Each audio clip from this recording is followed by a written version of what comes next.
this episode of In Layman's Terms with Guy Nohra. My guest today is Kevin Posobiec, and I'm really excited about having him on the show. Kev is somebody who cuts through the issues and gets right to the point, especially on some of the complex issues that we have today in the world.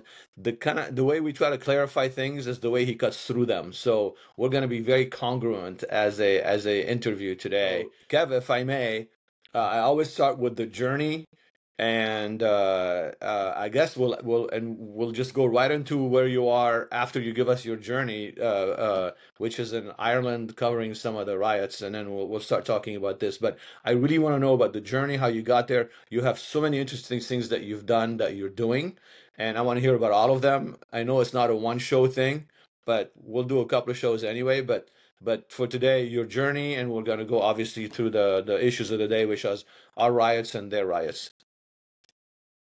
Okay, well, thanks for the introduction, Guy.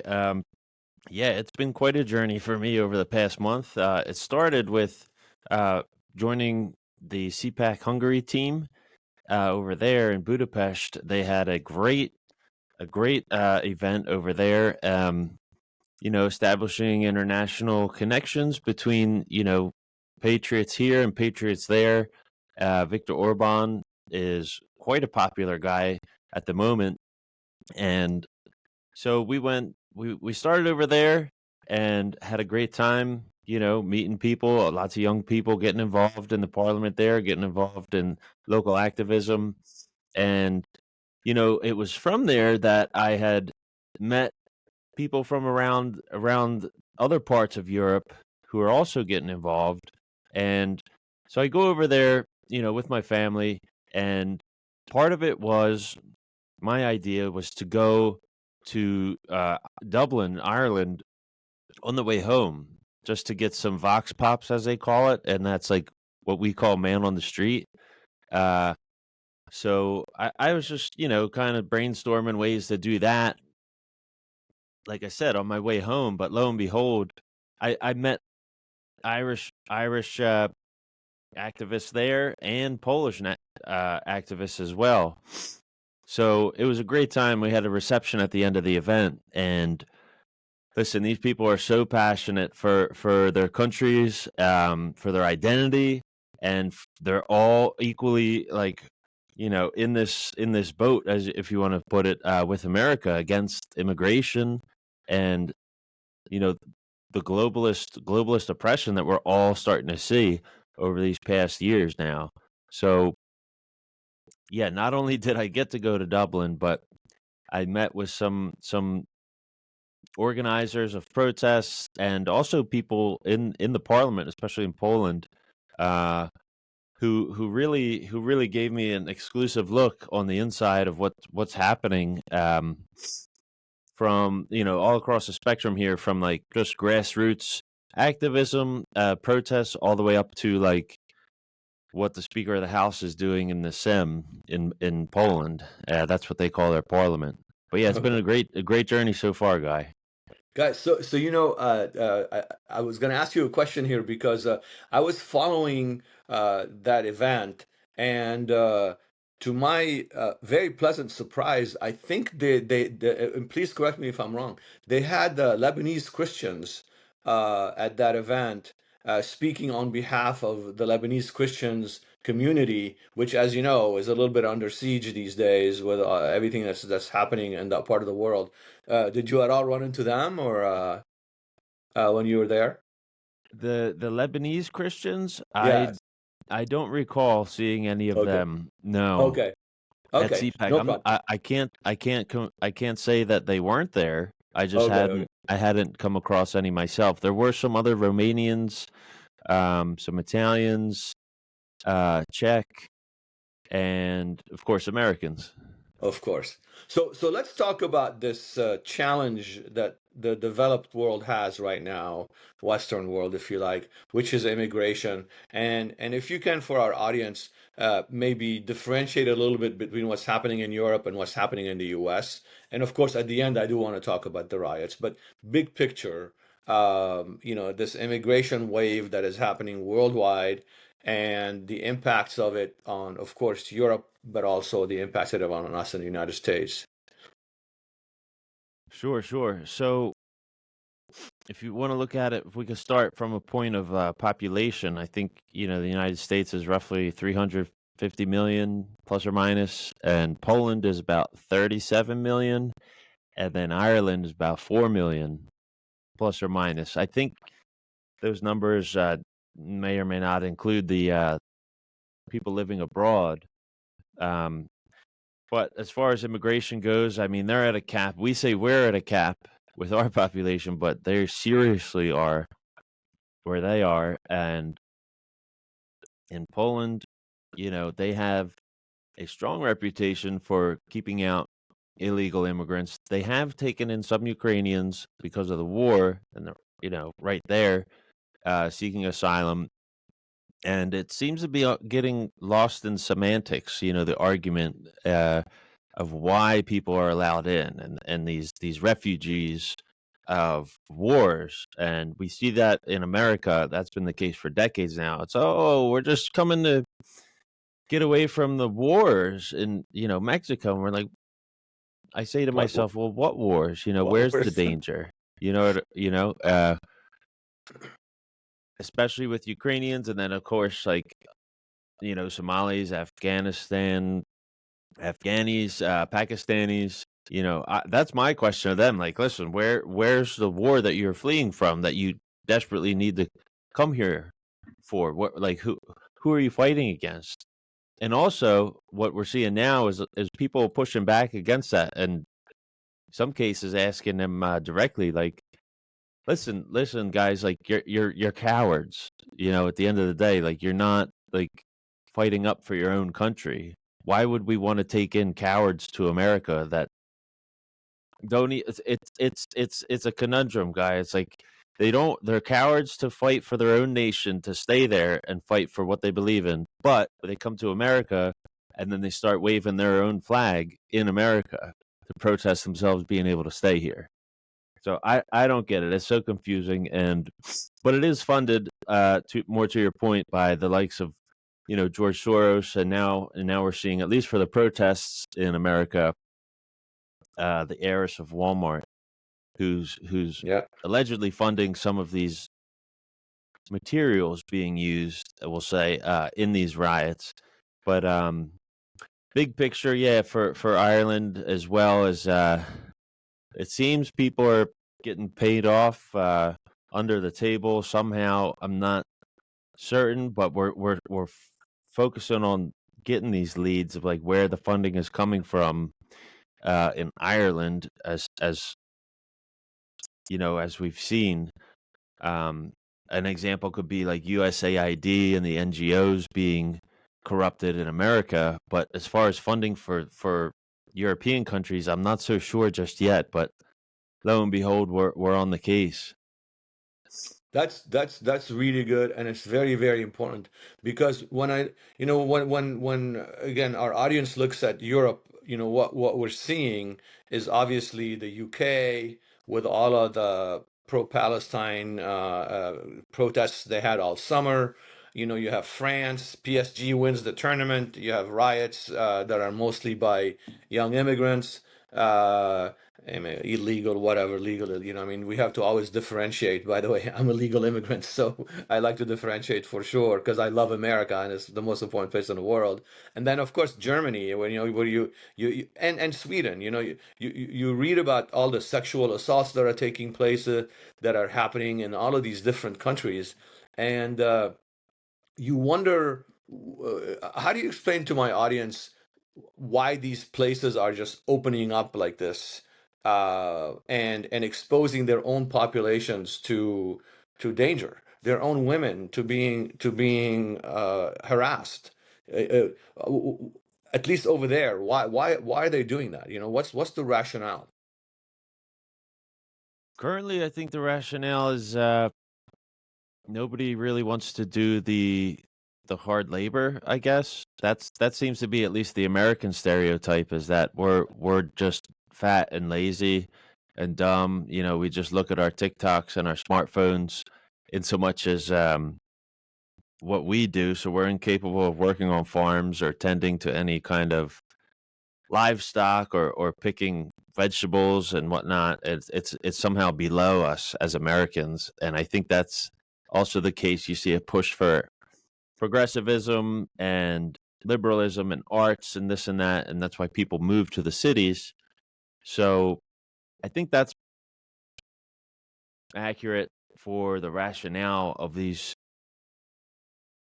bringing migrants over, um, at least from an emotional aspect. And there is some criticism on the right. It's a bit of like a dirty little secret that apparently Republicans love to just have cheap labor. So Yeah. there's there's probably some credence to that as well. I wouldn't be surprised. It's certainly plausible. But Yep. you see the disastrous results of that through construction. Really, like uh, for instance, like construction with Mexican, you know, workers. It seems to be that they think they're like the best in the world. This and that. That's their reputation. But then you also see these inspection videos going around, and it's just dirty. It's just dirty. And but I think, yeah, the rationale is, at least in Ireland and Poland, is like, hey, we don't have a growing population, and we need immigrants to help with the labor force and help get the numbers up for our economy. We need people to help with imports and exports and this and that, to work in the factories, to work in the undesirable jobs. But Hmm. that's probably one of the main ones there. So Okay. Well, so to me, the what you mentioned about the U.S., I think it's actually an insult to Americans, and believe it or not, an insult to the illegal immigrants that come here. It's what do you mean we don't want to do these jobs? How do you know? My family, we came from overseas. We emigrated legally, and my parents would have done any job to make sure that me and my sisters were taken care of. And that's how real immigrants think. They'll do anything. And to say that legal, that it's just an illegal job that's going to be your nanny or that's going to be your gardener, it's in a way, doesn't it go against human decency to assume every person that comes from there is going to be your gardener? I mean, who that's not the American way. yeah, I would agree for sure. Yeah, I don't think, and I don't think everybody here is going to be a gardener. Absolutely. And yeah, sure, that's a bit of a generalization. I look to the education system really to afford us the ability to hire people. And you see it with the Chinese. Really, they will come to American universities to get a great education themselves and to better themselves. But the problem on the whole is that they're coming and then just leaving as well. And I also spoke with some of the Irish last week, and they say basically the same thing, in that the Irish education system is also great and they're brilliant people, but the Irish themselves, they will get college educated and then just leave and go seek better opportunities in places like America. Yep, Um, yep, and I think it's a little easier than places like Poland or Belarus, for instance, where, like, if you get an education over there, it's harder to come to America to get a job if you're yeah, a doctor, per se. Um, but not so much in Ireland. And yeah, I would like to hope that everybody wants to come to America to get a good education, and participate in the American dream and get a degree and work to the betterment of society on the whole. But we're just not seeing that so far, Guy. We're not just seeing that. We're seeing people blatantly come over illegally and then, like, not want to do that. Not want to yeah. really assimilate to, like, Same here. American culture and embrace our values, or just be thankful. or just be Yeah. thankful that you're here. And JD Vance, in his recent popular video, like with Zelensky when he came to the White House, it's like, when have you said thank you? Where's your gratitude for coming to America? Yeah. Where's your thank you, Zelensky, for the $400 billion that we sent you? Granted, they are at war, but still, like, you would think there would be more progress. And when my brother and I were over there, actually, we didn't see that. We didn't see people waving American flags or like greeting Americans like in any kind of a thankful, appreciative way. But yeah, Yeah. looking forward towards like what we can do towards an American outlook towards migrants is, I mean, I'm optimistic. I grew up in Philadelphia, and we had a diverse group of neighbors. Um, so I give people the benefit of the doubt for sure. And I'm grateful to be an American. I'm grateful for the opportunities I've had here. And it's I don't know, there's something lost in translation because we see it in economics and we see it in education that Yeah.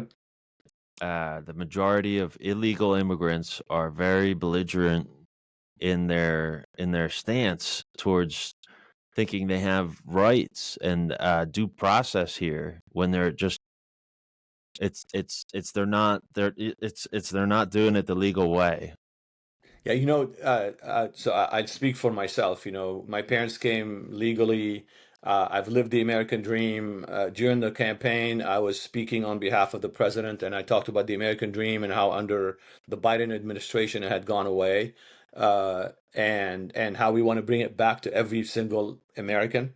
So to me, when I see the way I would explain it, and when people ask me, is that it seemed to me like it was a little bit of and I don't understand conspiracy theory here, but it's almost like a plot between the rich, the very rich, and the left to squeeze the middle and the poor classes in the United States, the poor Americans, right? You take their jobs away because you're business, and the left for some reason wants to dilute whatever the American idea is. And you put these two forces together, and that's just not a good place to be. And it's something that we need to fight back. And I will fight back for exactly the middle class who has and our lower hardworking classes who deserve to have the American dream. And I think from that perspective, you and I see this the same way. It's I agree. I agree. And America is the only place where we will give you a chance. We'll give everybody a chance. And that is a worldwide phenomenon. That's part of what makes America America. And I try to stand by that. Having gone to Europe and seeing, the extremes views there on both sides, it's just a matter of experience. Like if you come, to America, you can see it, and also if you go to Europe, you could see it. So yeah, I think it is definitely a class struggle as well. And for sure, if you bring illegals over and then also allow them to vote without a social security card, without a driver's license, then yeah, like, you could thank Joe Biden for allowing you to stay here with amnesty by voting for him and voting for the left. And they tried to do that, and they're going to try and do it again. So that is certainly a reason why the rich and upper class want to see this continue. And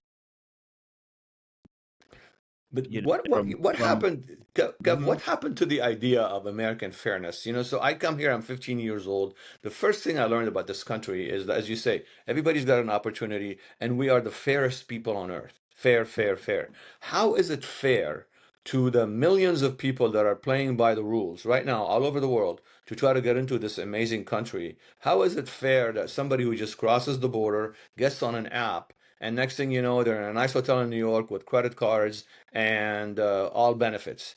How is that fair, and how can Americans accept that? Say again, how can Americans set back? Accept, yeah, accept it. I mean, we Oh, all see accept it. it.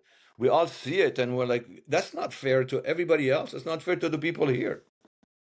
Well, I'll say, I mean, we try our best to, you know, resolve things this way by going and conducting interviews and spreading the message of awareness as best we can. We can organize protests, we can organize rallies for or against it. Uh, but as you can see, some people try to take the law into their own hands as well, whether it's the illegals or just local activists overseas, who want to see an end to it, and they want to see an end to it yesterday. But yeah, we try to give fairness and to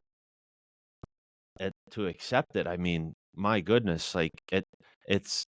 I don't think that's even up for debate at this point. Ideally, of course, yeah. If you want to argue against morals and theories and ideals, sure.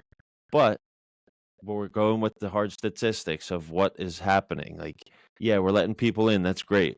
Statue of Liberty. But these people aren't. We can be fair to them, but are they being fair to us? Like, where's the reciprocation? That's like one of a good sign to look for in charitable works is reciprocation, Yeah, mutual respect.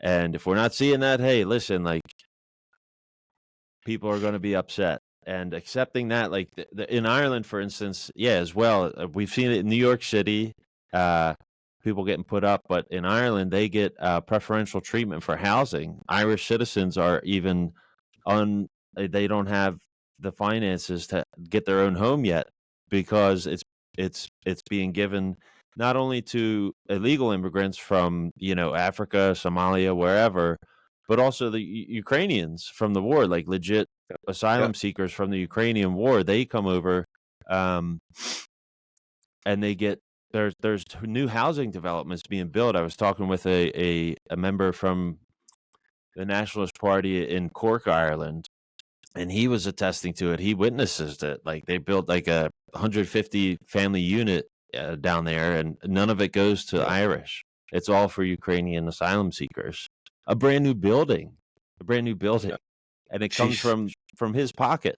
He has to pay for it. his taxes. Yeah, So it's yeah, it's amazing to see like the Irish. So on the other end of that though, I interviewed these beautiful beautiful Irish girls like in Dublin, trying and a lot of them were reluctant to get on camera, but the general sentiment of, being in any downtown city is probably more to the left, more liberal anyway. And she was telling me, hey, well, the Irish immigrated all around the world. Like, who are we to say that immigrants can't come here as well? So it's it's it's one of their arguments, but still, like, if you look at the facts, if you really get like reading into it, just with anyone else in the quote unquote red pill, like if you get into that, like, and if you just sit down and look at some statistics and the general like consensus on the news is like these people are not being fair and they're not being appreciative or grateful for what benefits they get. well, but, even in this analogy, Kev, which is a nice, well-meaning young lady. Well, first of all, the Irish, when they came to the United States, they worked their butts off. Absolutely. They were recruited to go in the Civil War, right? With regards to the North, and they assimilated. They became part of us, and I don't see that happening with a lot of the overseas, what's happening in Ireland with the Somalis or with, you name it, Afghan and so on. It's not happening. They don't assimilate. They, as you say, they're getting social services. There was no social services in New York in 1840 when they were, the potato famine and so on. So even that argument doesn't really stand. I mean, I love that this young woman is trying to be nice about it, but it's not the same thing. No, it's not the same thing at all. I mean, they're not even good drivers over there. You get a lot of them as Uber drivers and whatnot, but Great. They're not even the best drivers. They don't, you have to drive on the other side of the road for one in Ireland, but man, like they're pretty cranky when it comes to getting you around. I'll tell you You're that in the much. back seat freaking out. You are. Yeah, yeah, yeah, yeah. But no, I mean, hey, my family's from Philadelphia, and we see like all the brickwork there. That's built Good. by Irish. All the Good. roads, that were paved, all the brick buildings in Philadelphia. That was Yeah. majority was Irish. There's strong Yeah. shipbuilders as well. You seen in the news I think it was the SS America that was Hmm. stationed in a port in Philadelphia for decades, and Yep. it was I think almost the same size as the Titanic, but it was the first steamliner to cross. It was the fastest one to go across the Atlantic Ah. back Okay. in the day, and they just retired it. They're bringing it down to Florida and this and that, and they're going to sink it, and it's going to be this Okay. whole like cool like scuba diving destination. But anyway, built by Brilliant. the Irish, Irish. and So, yeah, very very hardworking, honest people. Catholic, yeah. and family centered, this and that, the whole nine. And yeah, you Brilliant. just don't see it as much over there. Uh, we're hoping that's the case. It should be the case for the Mexican population and lots of South America, like strongly Catholic, Yeah. strongly, Yeah. even if not, just family centered, and so that's one of the holdouts that I do have to be optimistic about is that they're not like quote unquote Americanized with Yeah. like all the progressive brainwashing and this and that, like that we see in the indoctrination of college campuses. Yeah. Um, and we're grateful for everybody on the right getting into these colleges over the past decade to challenge some of these theories coming out again on the educational front, but yeah, from outside of the US, like countries like Mexico that are highly Catholic, and Yeah. Brazil even, I think, has the largest population of Catholics in the world. But everywhere, Yeah. Joe Biden himself heralded it, even though he was kind of questionable in his stance. But the term Irish Catholic is like famous. Like Yeah. you hear Yeah. that a lot, and it's true. I mean, I was there, and we were also recently in Rome. It says an aside, but for the conclave. But Yeah. yeah, Rome as well, and Poland is also like I think I was going around with some of the guys asking like, hey, are there other like denominations here in Poland? And he said there's probably a 0.5%. Yeah. There was Yeah. one church that was like international Christian church, but everywhere else just Catholic churches Yeah. everywhere, pro family, pro God, pro life, everything. So It's that's one amazing. of my hopes too, and Ukraine as well. Russia's Yeah. more orthodox, Sure. I believe. Yeah, and yeah, from around the world, that's my hope is that you come with those strong moral values and you bring it into America, and I would Exactly. be very accepting of that. So, Kevin, someone like yourself who's prominent, if I could, ask that the way the left confuses everybody, and including my listeners, is by calling everybody a migrant. Well, there's illegal migrants and there's legal migrants. Please, we have to make that differentiation. And someone like you can actually constantly come after them when Karen Bass says our migrant population is part of our no, your legal migrant population is part of the fabric of Los Angeles, not your illegal. We definitely have to make that differentiation. And if we start there, we can take the narrative away from them. Because right now, like you say, Statue of Liberty, everybody. That's not necessarily the case. And by the way, the last election, I spent time. I speak a little bit of Spanish, so I spent time with the Spanish community on behalf of the president, saying we have the same values. We're Christian. We're Catholic. Do you want your boy to become a girl, and they're not going to tell you at school? Is this really why you're coming here? Remember whose values are your values in this country. And if you notice, the numbers are speaking very loudly. I mean, President Trump did great with the Hispanic community because they're realizing that oh yeah, you know what? We are Americans, and we do believe in the idea of America and hard work and the Judeo-Christian. Anyway, so So Yeah. whenever you talk to people, please, differentiate. Have them. I won't even debate somebody who says migrants. I go, you don't know what you're talking about. Yeah, and how could I forget the Spanish, actually?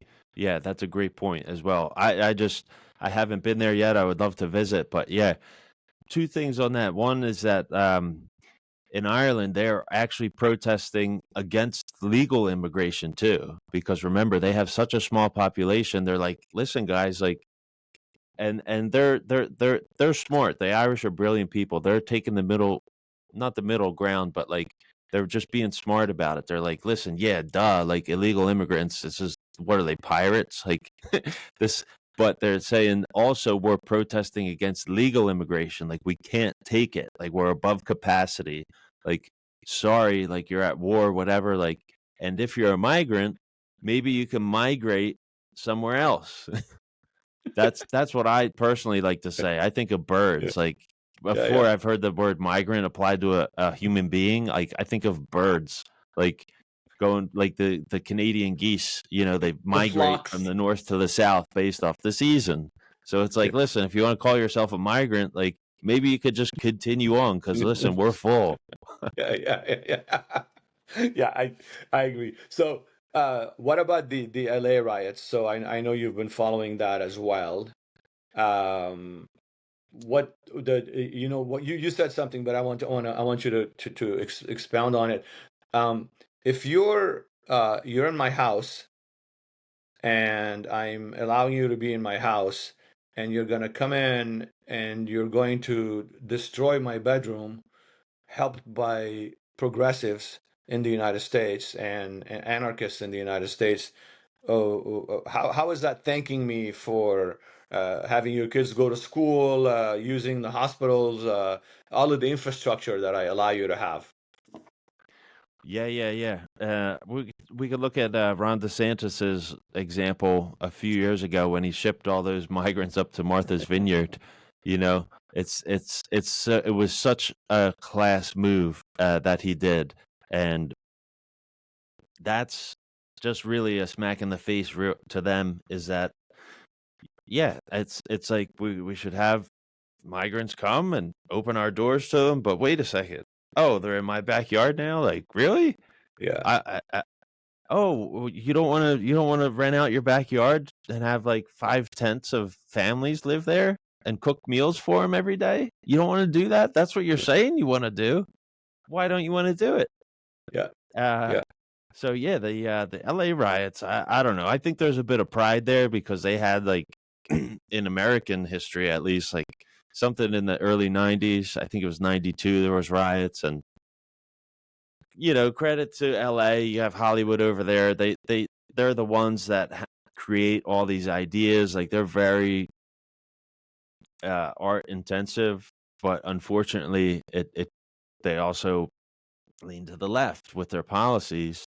So I think it's a bit of pride on their end to be like, hey, like this is, and so furthermore, they would argue it through freedom of speech and the First Amendment. And that's their argument is, hey, like we're just jumping on top of this cop car because it's our freedom of speech. It's not violent. What do you mean it's violent? We're being peaceful, and meanwhile they're throwing cinder blocks through police windshields, trying to basically murder these guys. You don't. In their minds, it's hey, I'm peacefully protesting, and oops, I threw a lime electric scooter off of overpass and it like hit a cop car. Like they get so riled up in it. But really I think all these people should be charged with at least assault, some attempted murder, and yeah, the police we are paid to serve and protect, and hopefully it's quelled sooner than later. We had to send in the National Guard and the Marines. Gavin Newsom is just off his rocker. Like I really don't think he's achieving a whole lot there. He's definitely dividing himself and polarizing himself from his own party at this point. Like actively, actively giving speeches against the military. Uh, he doesn't even know what's going on. He himself is suffering from pride and some kind of political gain. But Really, it's sad to see. It's tragic to see, and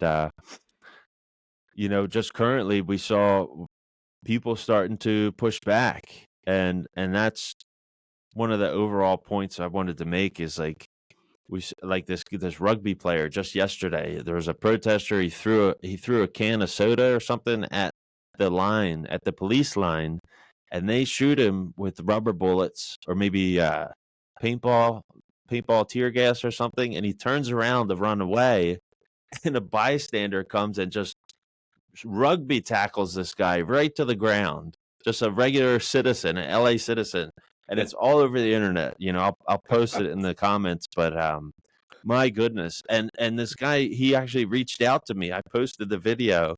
He reached out to me earlier this morning, and sure enough, he's a real rugby player and just total Chad. And yeah, so that's people are saying the moderate route is mass deportations now, but hopefully we come to some kind of compromise here and doesn't have to resort to violence. Granted, this was self-defense because he thought that the guy had a gun in his waistband. You could see in the video something does come out of the guy's shorts, so it was warranted in my belief. But anyway, and you see it in Ireland, they're taking it up a couple notches. I won't say on here, but you could just look up the protests of migrants in Ballymena, I'll say. I don't know how to pronounce it correctly, but hopefully we can come to some kind of compromise with these people, and which means, hey, that doesn't mean we're going to like be a doormat and accept all your ridiculous demands, and you're not going to accept ours either. We're going to meet in the middle and be adults. Enough with Yeah, these temper tantrums. yeah. It's I guess if you look at, we always look at history as if it's static, but of course it's a very dynamic situation, and you have these population movements that take place. And I would say maybe over the last 40, 50 years, okay, it went one way and in the Western world, and now is the time to stop, catch our breath, and decide if it's a good thing or a bad thing, or maybe take the good things and get rid of the bad things before we continue the same trend. Because it's not sustainable. It's not sustainable in the US, it's not sustainable in Europe, and it's something that we just have to start paying attention to. And I say that as the child of immigrants, myself, so. And that's hopefully, this is where I think your work is crucial, because you're bringing attention to that. And of course, I know you do more than just immigration. So if you want to take the last 10 minutes to tell us about some of your other work, I'm fascinated with the things that you do. I've researched obviously everything that you've done, and they're all very important to our society. So if you want to take some time and tell us about some of the other things that you do and how important they are, because I think we need to be aware of the things that you're doing. Okay, well, aside from migration, I mean that it actually is one of the most important things that affects me from a personal level. Just seeing it throughout the course of my life, and not so much the prejudices, but what I've seen through, because before I got involved with politics, my brother-in-law, I was a carpenter. I grew up woodworking, and I apprenticed under my uncle he's a master cabinet maker in Philadelphia. And so and being a religious guy myself, I tend to value the dignity of work. And then I see, jobs like mine, more or less not go away, but yeah, they're not afforded towards other Americans. And I see all this cheap labor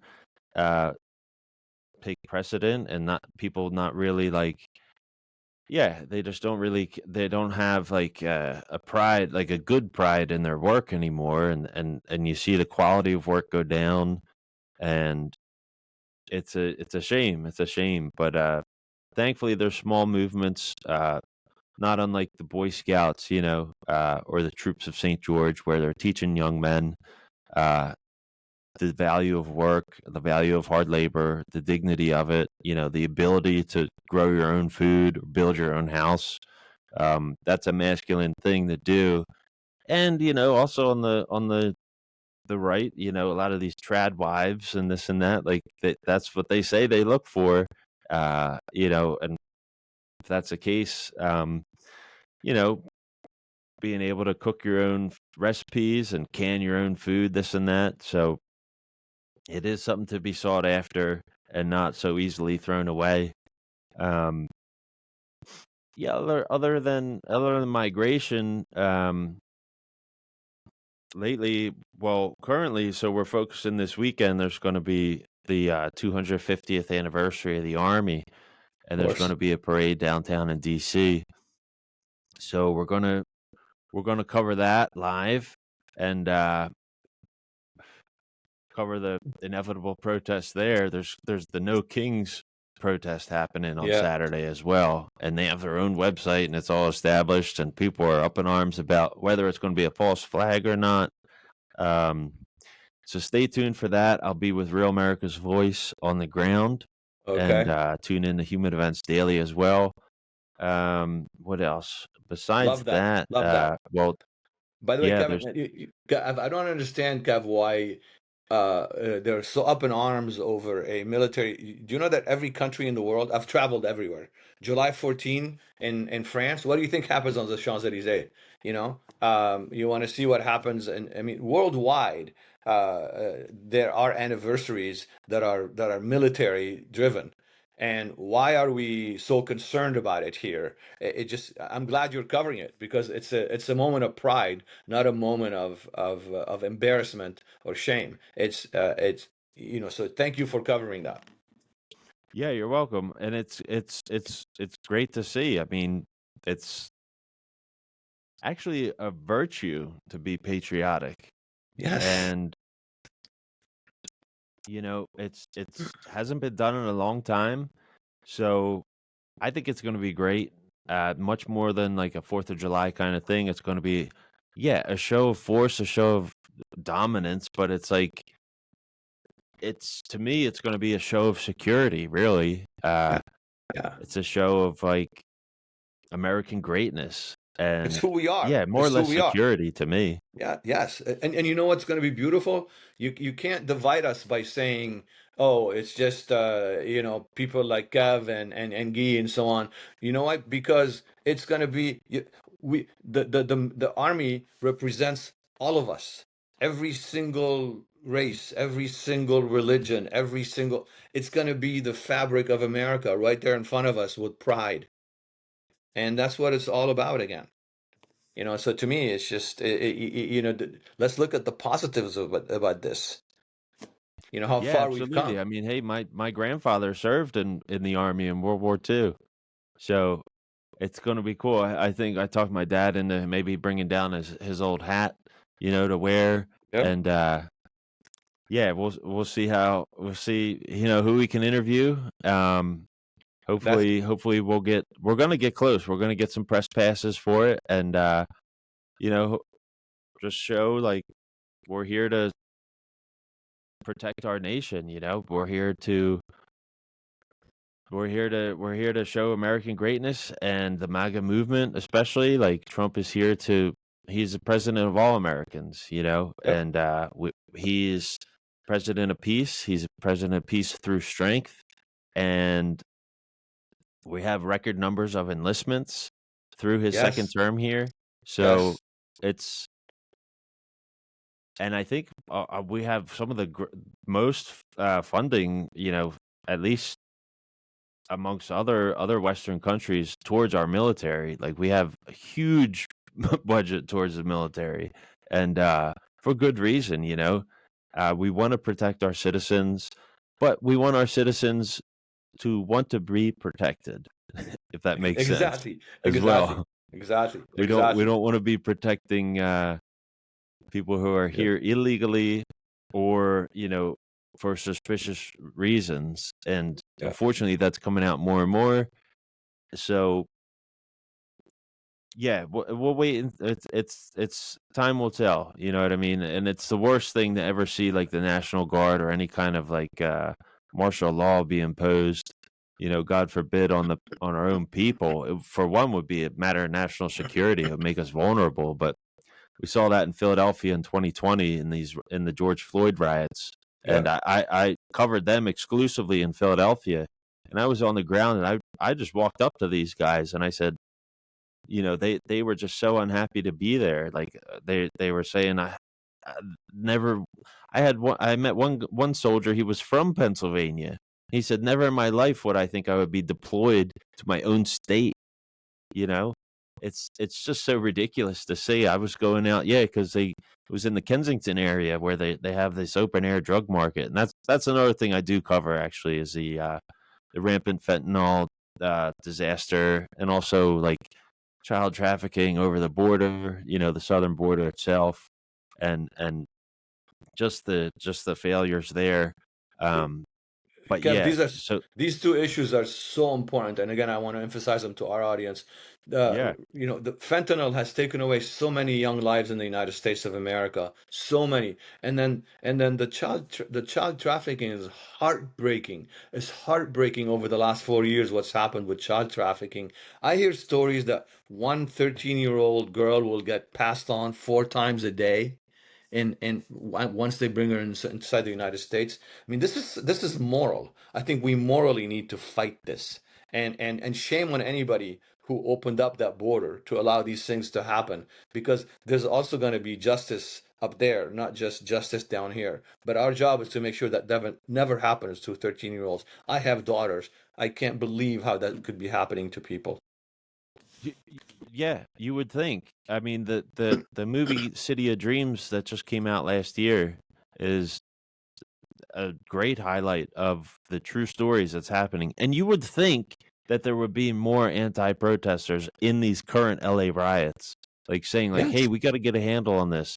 Sure, like maybe some of it is prejudice against Mexicans in general, but listen, like you guys are also responsible for these illegal immigrants coming over bringing the fentanyl and trafficking children. Like that's pretty that's pretty reasonable Kev, for wanting to address this. I saw something, Kev, that they were saying now that the cartels can make more money on child trafficking than they can on drugs because they're reusable. I mean, the term, even the term, they're reusable. You can use them for 5, 6 years versus you sell one fentanyl pill or something. Just please continue to do that great work, and I'll do anything I can to support you, and I'll make sure everybody in our audience does that as well, and anything we can do to help. And I think we need to get together and have a beer. Are you a Philly sports fan also? Oh, I don't have a choice. You're baptized into it when you're a baby. That's But what I yes, I hear. am. I am a Phillies fan and a Eagles fan through and So through. congratulations on the Eagles.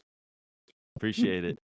All right. So I think we're up to 45. I took more time than I should have, but please, Kev, let's stay in touch, and then we'll be linking and doing everything. And again, the way you cut through issues in a breakthrough ways is what we're trying to do with regards to teaching people and clarifying some of the what I think are the issues of the day that we're living on every day.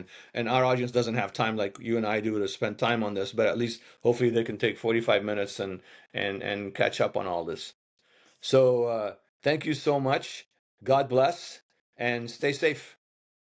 Okay. Well, thank you, guys. It's been a generous offer to have me on here, and I'm honored to be here.